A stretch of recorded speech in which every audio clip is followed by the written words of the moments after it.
bendición y un saludo de nuestra iglesia local, el Cristo Vivo. Bien, en esta hora vamos a compartir nuestro mensaje de escuela dominical. Así que voy a estarle invitando a ir allí a la palabra de Dios y vamos a ir a 1 Corintios, capítulo 5, versículos del 6 al 8. Y aunque vamos a leer este primer pasaje, vamos a leer otro más que son sobre los cuales vamos a establecer nuestra lección en esta manera. Dice 1 Corintios capítulo 5 versículo del 6 al 8: ¿No es buena vuestra jactancia? ¿No sabéis que un poco de levadura leuda toda la masa? Limpiaos pues de la vieja levadura, para que seáis nueva masa, sin levadura como sois, porque nuestra Pascua, que es Cristo, ya fue sacrificada por nosotros. Así que celebremos la fiesta no con la vieja levadura, ni con la levadura de malicia y de maldad, sino con panes sin levadura de sinceridad y de verdad.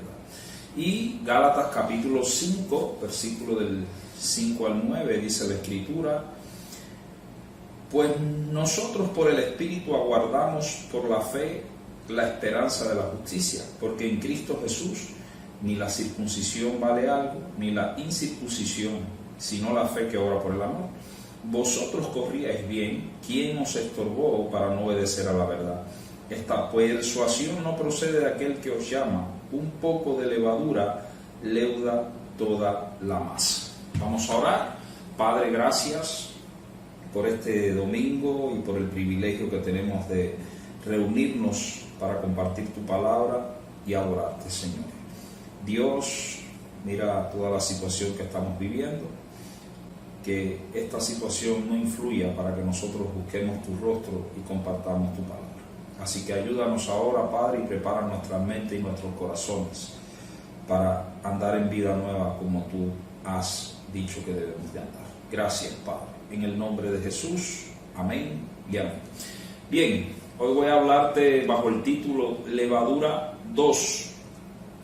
El domingo pasado vimos ya una parte de este tema del que estamos hablando, y es levadura 2 porque compartimos levadura en el domingo pasado. Bien, ese domingo, es decir, el pasado, nosotros comenzamos a hablar un poco de el uso metafórico que hace Jesús, que hacen las Escrituras sobre la levadura. Básicamente Jesús hizo uso del término para referirse específicamente a las corrientes del pensamiento de este mundo que estorbaban en su época, que estorban en la actualidad y que obstaculizan el fluir del Espíritu Santo dentro de nuestras iglesias y en la vida personal de los creyentes. En esa lección del domingo pasado nos referimos a la levadura de Herodes, a la levadura de los fariseos y a la levadura de los saduceos. Explicamos todo lo que tenía que ver con ellos y básicamente ellas resumen lo mundano, lo liberal, lo religioso que se opone al verdadero evangelio de Jesús y a la persona de Jesús. Y básicamente Jesús dio un mandato. Él dijo: guardaos de estas levaduras. Estaba diciendo: guárdense, estén alerta, tengan cuidado de la influencia de todo este tipo de pensamiento. Y hoy me voy a referir específicamente a una expresión dicha por Pablo para advertir acerca del peligro de no prestar atención al mandato de Jesús y creernos por un momento que somos tan sabios que podemos ignorar ese mandato. Dentro del contexto sociocultural actual, en cualquier país del mundo occidental, incluyendo nuestro país, seguir ese consejo de Jesús puede causar que tú seas acusado de intolerante, de fanático, de religioso, de ignorante, de santurrón y cuanto epíteto o adjetivo se le ocurra a las personas que están en desacuerdo con los principios bíblicos. ¿Por qué? Porque hay un nuevo neopaganismo disfrazado de falso amor, de falsa tolerancia, de falsa espiritualidad, que sutilmente está entrando dentro del mundo eclesial. En otras palabras, es un libertinaje con ropas y conceptos elegantes. La sutileza de la operación de esta levadura, que básicamente es la combinación de todas las levaduras que mencionó Jesús, puede ser atrayente y sobre todas las cosas te puede hacer creer que eres una persona muy moderna, muy espiritual. Y el punto es que hay verdades eternas que aparecen en las Escrituras, dictadas por las personas de Dios, que no cambian, que no son negociables, y si lo haces, en algún momento tu relación con Jesús va a sufrir y tu vida va a ser afectada. Pablo le escribió a dos iglesias, le escribió a la iglesia de Corinto y le escribió a la iglesia de Galacia, o a las iglesias de Galacia, ambas con problemas muy específicos, pero a ambas les dio el mismo consejo en determinado momento para situaciones particulares que estaban enfrentando. Él les dijo: un poco de levadura leuda toda la masa. Es el mismo consejo para nosotros. Una pequeña influencia sutil puede destruir tu relación con Jesús. Así que veamos en esta mañana, en el contexto de las cartas, lo que Pablo quiere comunicarnos a nosotros. Lo primero que vamos a ver es la levadura en Corintio, que es la falsa tolerancia. Y dice la palabra de Dios, Pablo hablándole a los corintios: no es buena vuestra jactancia. ¿No sabéis que un poco de levadura leuda toda la masa? Limpiaos pues de esa vieja levadura, para que seáis nueva masa, sin levadura como sois, porque nuestra Pascua, que es Cristo, ya fue sacrificada por nosotros. Así que celebremos la fiesta no con la vieja levadura, ni con la levadura de malicia y de maldad, sino con panes sin levadura de sinceridad y de verdad. La iglesia de Corintio, si usted ha leído un poquito la historia y ha hecho un estudio cultural, estaba ubicada en la ciudad de Corintio, que era una de las ciudades más corruptas del mundo antiguo. Mucha gente creo que pensó por un momento que Dios no podía levantar una iglesia en este lugar, pero usó poderosamente a Pablo y en su gracia levantó una iglesia. Como iglesia, lógicamente, en ese ambiente enfrentaba una serie de problemas, que no lo vamos a ver aquí, pero el pasaje en particular del que estamos hablando nos muestra un caso de inmoralidad que ni siquiera era común entre las personas que no eran creyentes. Tenemos a un hijo que estaba viviendo de forma continuada con su madrastra o la esposa de su padre, y eso está sucediendo dentro del seno de la iglesia. Que está viviendo no es que viven juntos, es que están teniendo una relación íntima. Y los corintios creyentes llegaron a creer que no había nada de malo en ellos, y Pablo le está escribiendo sobre este caso en particular. Entonces tienes a un grupo de creyentes que dicen seguir a Jesús, pero siguen viviendo bajo los principios del mundo.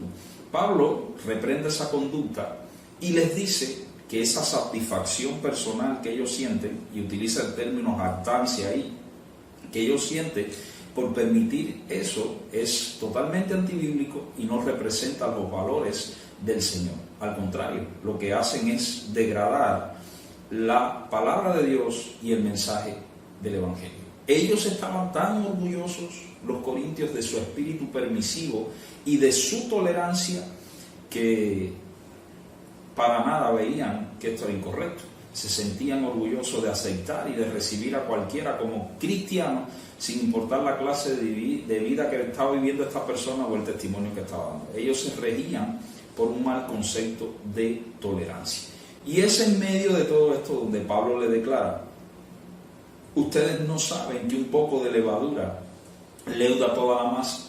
En su respuesta, Pablo está usando la figura de la Pascua para hacerles entender el punto de su error y cómo deben hacerlo correctamente.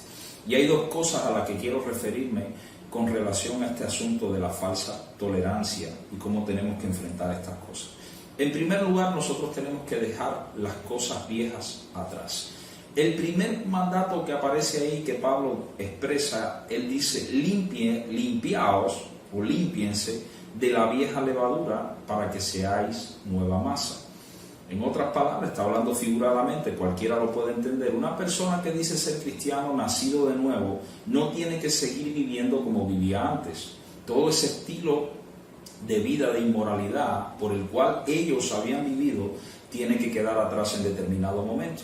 Y eso mismo va para nosotros. Eso significa, escúcheme bien, que a los ojos de Dios, no a mis ojos, no a lo que yo siento, no a lo que yo me imagino, no a lo que dicta la cultura, mucho de lo que nosotros vemos en nuestro contexto y en el contexto de los sociocultural de los creyentes de Corintio, que nosotros llamamos tolerancia, para Dios es simple y llanamente inmoralidad. Déjenme explicar. Hace unos cuantos años atrás, la palabra tolerancia significaba valorar, respetar y aceptar al individuo sin necesariamente, y esto es lo importante, aprobar o participar de sus creencias o modo de actuar. Esa tradicional tolerancia que nosotros conocimos, muchos de nosotros, hace una diferencia entre lo que la persona piensa o hace y la persona misma. Pero ahora eso ha cambiado bastante. Tolerancia para muchos ahora es que todos los sistemas de valores, todos los sistemas de creencias, de estilo de vida y todas las declaraciones sobre la verdad son iguales. Por lo tanto, usted tiene que dar su aprobación, su respaldo, su sincero apoyo a sus creencias y a su modo de actuar. Y si no lo haces de esa manera, entonces eres considerado una persona intolerante. Lógicamente, con este tipo de mentalidad, cualquier levadura puede florecer.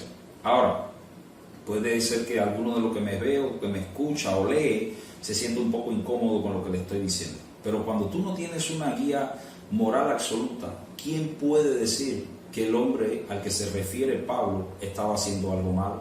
De hecho, para una iglesia entera no estaba haciendo nada malo. Fíjense que Pablo tiene que decirle en el versículo de ese mismo capítulo: ustedes no deberían más estarse lamentando por lo que está sucediendo, no deberían estarse jactando.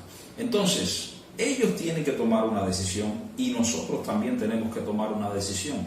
Tenemos que dejar de ser orgullosos y tenemos que dejar detrás en nuestra vida la inmoralidad desde el punto de vista de Dios. En otras palabras, Pablo está diciendo, ustedes tienen que refrenar esa satisfacción personal y ocuparse de este pecado que está dentro de la iglesia. ¿Por qué? Porque ustedes son una nueva masa y ustedes no quieren traer a su vida lo que pertenece a la antigua, porque Dios no admite ningún tipo de mezcla. Tenemos que entender eso de una vez y por todas. El panadero no mezcla la masa del hace 3 meses con la que va a preparar hoy. La iglesia cristiana, hermano, tenemos que entender eso, es el cuerpo de Cristo. Es columna y baluarte de la verdad. No es la vieja sociedad, la vida antigua remendada. Ahora hay alguien que puede decir, bueno, no hay que ser tan extremista, hay que ser tolerante. Y yo te voy a responder como Pablo. ¿No sabes que un poco de levadura leuda toda la masa? En otras palabras, le dijo a los corintios, ustedes corintios que saben tanto, que son tan sabios, no son capaces de ver que cualquier pequeña mezcla con los principios de este mundo puede contaminar todo el cuerpo de Cristo en esta ciudad. No puedes mezclar ni siquiera una pequeña cantidad. Pablo está diciéndonos, no subestimes el poder de la levadura de este mundo, porque esa pequeñez puede contaminar tu vida y puede contaminar tu iglesia. Tenemos que decidir si vamos a vivir o vamos a seguir bajo los principios divinos o vamos a seguir esa falsa tolerancia que rompe la comunión con Dios. Mire, hermano, hay que llamar las cosas por su nombre, nos guste o no. Si Dios la llama pecado, usted no tiene la autoridad para llamarla tolerancia. Pero hay otro elemento más. Nosotros no solamente tenemos que dejar la vida atrás, también tenemos que cultivar la pureza. En medio de toda esa inmoralidad disfrazada de tolerancia, tú cultivas la pureza. La pureza tiene que ver con aquello que no tiene manchas, que no tiene faltas morales según el estándar de Dios. Pablo le dice a los corintios que la razón por la cual ellos tienen que hacer eso es porque nuestra Pascua, que es Cristo, ya fue sacrificada por nosotros. Recuerde que está usando la figura de la Pascua para ilustrarle a los corintios su punto. Él dice, si ya Cristo fue crucificado por ustedes, por tanto, hagan a su iglesia una iglesia sin levadura, sin pecado, antes de que esa levadura corrompa completamente a toda la iglesia. Ahora, Pablo menciona dos elementos que no son los únicos para lograr la pureza. Él menciona la sinceridad y menciona la verdad. Y ambos van de la mano. No lo puedes separar. A ver, a nosotros los creyentes nos encanta la palabra sinceridad. Dentro de las iglesias, constantemente la gente una y otra vez dice lo sincero que son y les gusta accionar sobre esa palabra. Básicamente, sinceridad, bíblicamente hablando, significa ser honesto en actitud y en palabra. Lo contrario, ya ha dicho Pablo anteriormente, es la malicia, lo engañoso, lo oculto, lo que tiene dobles intenciones. Así que nosotros tenemos que comenzar a ser honestos en nuestro actuar, en nuestro vivir, con nosotros mismos y también con el Señor. La otra cosa que muestra la pureza y que nos conduce a esa pureza es la verdad, y tiene que ir acompañando a la sinceridad, porque quien defina verdad en mi vida encaminará mi vida hacia la pureza o no. Y como ya hemos dicho otras tantas veces cuando hemos hablado de este asunto, usted puede ser muy sincero, pero puede estar sinceramente equivocado, entiéndase, alejado completamente de la verdad. Para un creyente, la verdad no la dicta la cultura ni los medios de comunicación. Una y otra vez trato de explicarle esto a las personas. Para un creyente la verdad está encerrada en la persona de Jesús. Ese es el estándar que nosotros tenemos que usar para definir pureza y para definir tolerancia. Una cosa es pura porque se conforma al estándar que Dios ha establecido para pureza. Una cosa tiene que ser tolerada y actuar de esa manera con tolerancia porque el estándar de Dios lo ha establecido a través de la persona de Jesús y la revelación de su palabra. Entonces, sinceridad y tolerancia implican un comportamiento auténtico, sin fingimiento, sin engaño, y que puede resistir la prueba a la luz del día. La pregunta es la siguiente: ¿cuál era el estándar de pureza de los corintios antes de venir a Cristo? Te puedo decir cuál era su estándar: sus ídolos, sus filósofos, su cultura, su opinión personal. Ahora otra pregunta: ¿cuál es el estándar de pureza de una persona que no conoce a Jesús en este mundo? Sus ídolos, sus filósofos, su cultura, su opinión personal. Entonces, si tú viniste a Cristo, todas esas cosas que modelaban tu estándar de pureza tienen que cambiar. Déjame darte un pasaje para que medites lo importante que es esto, y te lo leo en la Nueva Versión Internacional. Dice: queridos hermanos, está hablando el apóstol Juan en Primera de Juan capítulo 3, del 2 al 3, dice: ahora somos hijos de Dios. Es una declaración enfática, está hablando a creyentes, pero todavía no se ha manifestado completamente lo que habremos de ser. No hay todavía, estamos sobre la faz de la tierra, no hay una consumación completa del plan de Dios en nuestra vida. Pero sabemos, sin embargo, que cuando Cristo venga, seremos semejantes a Él, porque le veremos tal como es. Todo el que tiene esta esperanza en Cristo, es decir, que le veremos y nos convertiremos en alguien semejante a Él, y está hablando de carácter, no que vamos a ser divinos. Todo el que tiene esta esperanza en Cristo, dice la Escritura, se purifica a sí mismo. ¿Por qué se purifica a sí mismo? Porque Él es puro, porque el estándar de Jesús es de pureza. Entonces, lo que refleja a Jesús es el estándar de pureza que tú y yo tenemos que practicar. Aun cuando este mundo diga que ciertas cosas son buenas, son puras, si no están dentro del estándar de Dios, entonces para Dios es pura inmoralidad. Miren, la diferencia siempre está en lo que usted quiere.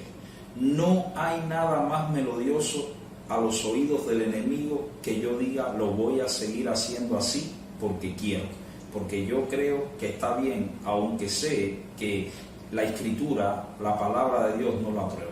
Si usted quiere los aplausos de los mal llamados tolerantes de este mundo con sus ideas, entonces tienes que tener cuidado, porque lo más seguro es que vas a terminar alejado de Jesús. Y quiero terminar este asunto de la falsa tolerancia con lo siguiente. Miren, Es lamentable cuando el pueblo de Dios, como es en el caso de esta iglesia, se parece más al ambiente circundante que a su propio Señor.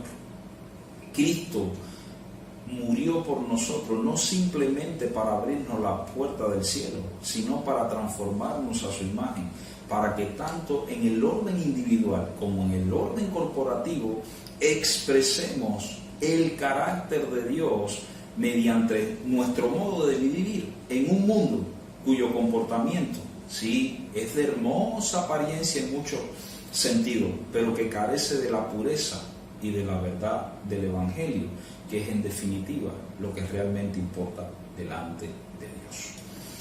Ahora, esa no es la única levadura. Tienes la levadura en Galacia, que es la falsa libertad.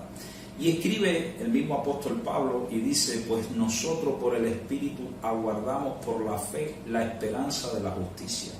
Porque en Cristo Jesús ni la circuncisión vale algo, ni la incircuncisión, sino la fe que obra por el amor. Vosotros corríais bien. ¿Quién os estorbó para no obedecer a la verdad? Esta persuasión no procede de aquel que os llama. Un poco de levadura leuda toda la masa. La carta de los Gálatas es conocido como la carta de la libertad cristiana, y el pasaje que analizamos comienza precisamente hablando de este asunto.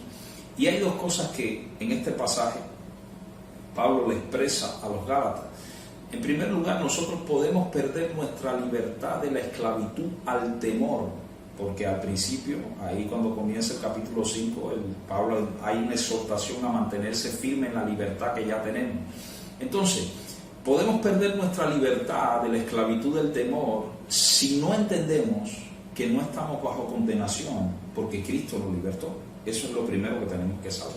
Y en segundo lugar, que la religión que guarda la ley, o en otras palabras, para que entienda lo que le estoy diciendo, vivir a base de reglas y de desempeño, es realmente esclavizante y nos desliga completamente de la gracia de Dios. Jesús luchó con los fariseos y saduceos porque creían que la salvación era por guardar la ley de Moisés. Y Pablo está luchando con los judaizantes porque dicen que la salvación es Cristo más la ley de Moisés, es decir, la combinación de estos dos factores. Mira, hermano, hay dos principios de vida sobre la faz de la tierra. Está el principio de vida de Cristo, o está ahí, entiéndase, portarme bien, desempeño, seguir reglas. Ya nosotros hemos hablado otras veces de este asunto.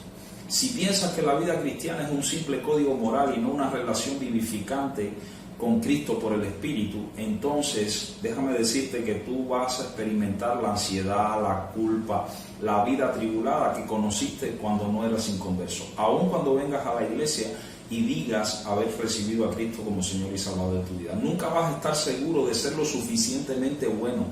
Tu vida se va a basar tanto en el temor como en el orgullo, y vas a caer en un montón de susceptibilidades, de inseguridad, de justicia propia, de desánimo y de desaliento, en el que caen muchas personas que no están seguras y que piensan que no tienen ningún valor ante Dios.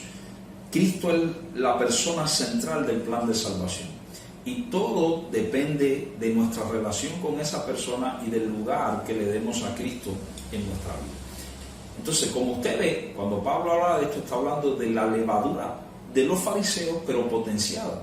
Pero aparte de eso, hay otros problemas en el libro de Gálatas, y es que cuando nosotros hemos sido hechos libres, Pablo dice en el versículo 13 del capítulo 5, hermanos, ustedes a libertad fuiste llamados, pero no uséis esa libertad como ocasión para la carne, sino servíos por amor los unos a los otros. Entonces, la libertad no es para libertinaje.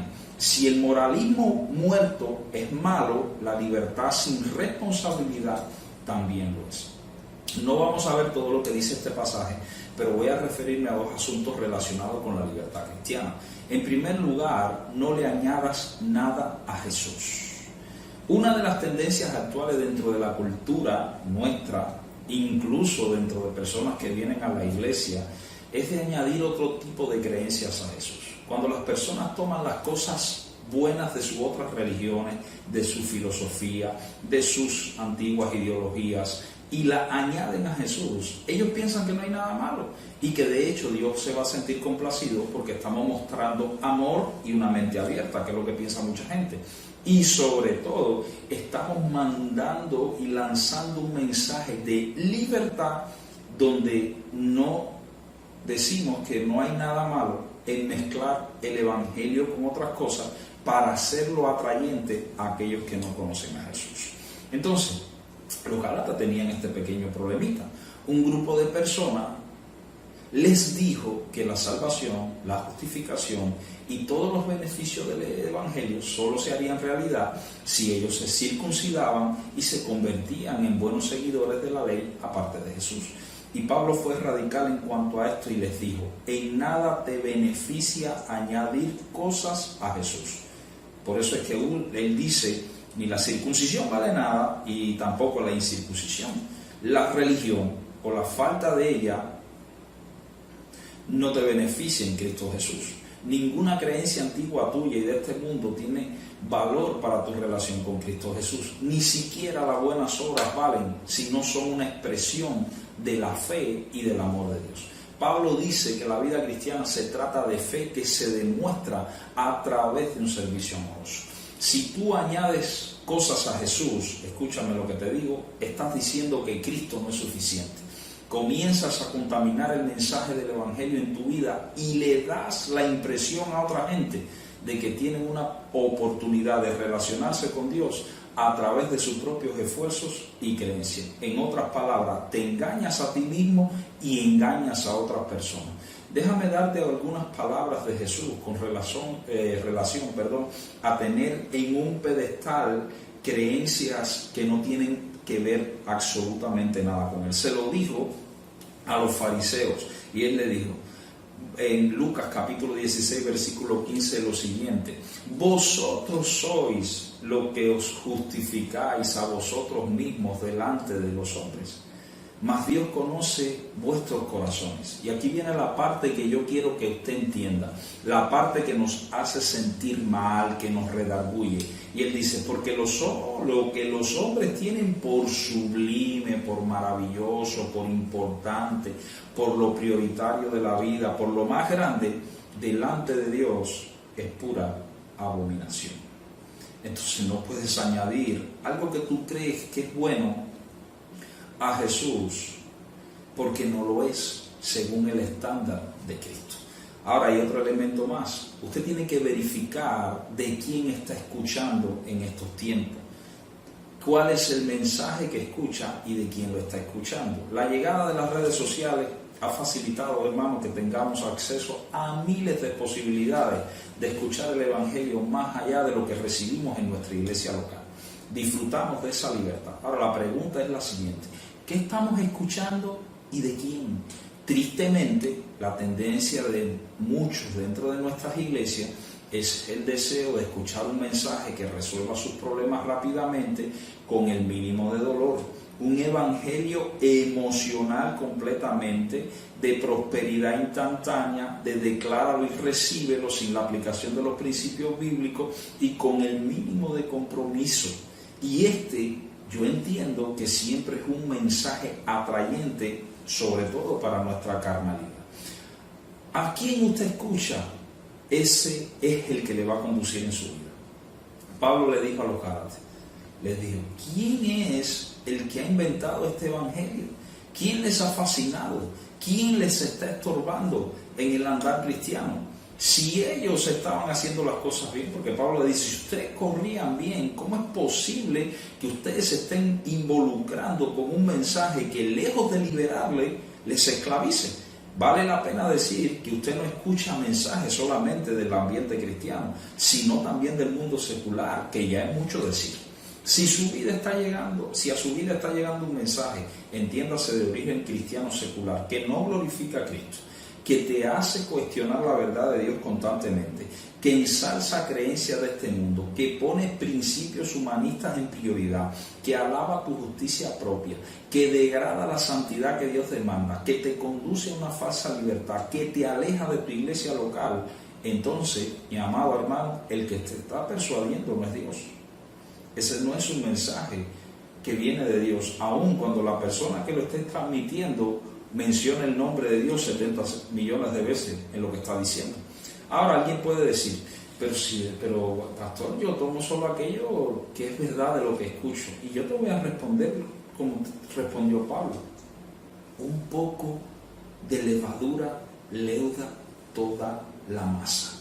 Si usted sabe que la persona de la quien usted escucha tiene un estilo de vida cuestionable, un mensaje de cristianismo a la carta, un mensaje puramente emocional, si exalta valores seculares, si glorifica el ateísmo y hace al hombre al centro, pregunto, ¿qué hace usted oyendo eso?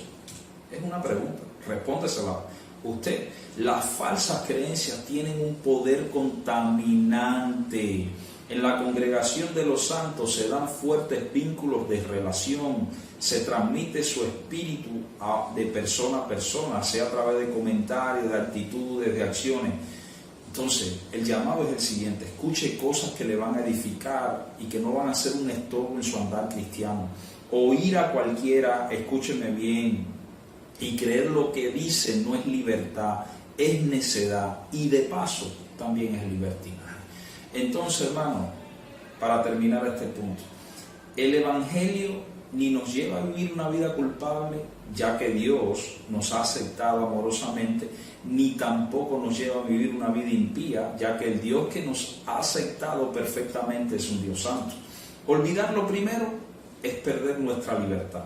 Olvidar lo segundo es abusar de nuestra libertad. Y ambos significa que perderemos la comprensión del Evangelio. Así que vivamos, como dijo el apóstol Pablo, firmes en la libertad con la que Cristo nos hizo libres. Y termino en esta mañana. Mire, el creyente que vive en la esfera de la gracia de Dios es libre y corre en la línea que lleva a la realización y al galardón. Pero aquel que abandona la gracia por la ley, que mezcla el Evangelio con la filosofía de este mundo, que no quiere renunciar a sus antiguas creencias, que cree que la santidad que Dios demanda es cuestión de opinión personal o de tolerancia, a la larga se va a hacer un esclavo y corre por un desvío. En resumen, a la larga se constituirá en un perdedor. Y la única manera de transformarse en un ganador en Cristo Jesús es como Pablo le dijo a los corintios: limpiarse de la vieja levadura, de la falsa doctrina que mezcla a Cristo y a su gracia con este mundo. Lo único que nos queda a nosotros es entregarnos al Espíritu de Dios para ser conducidos a los pies de Jesús. Amén. Dios te bendiga. Oro por ti. Padre, en el nombre de Jesús, bendice a tu iglesia en este día de domingo. Señor, mira el desafío que tenemos por delante. Dios, ayúdanos a no contaminarnos con las cosas de este mundo. Ayúdanos a ser radicales. Ayúdanos a expresar amor y compasión sin comprometer tu verdad, que es comprometer tu persona, Jesús. Te pido que bendigas a cada persona que nos escucha y le guardes y le libre de toda acechanza de las tinieblas y de toda enfermedad, Padre. Y te damos gracias, Señor. En el nombre de Jesús. Amén y amén. Dios te bendiga en esta mañana.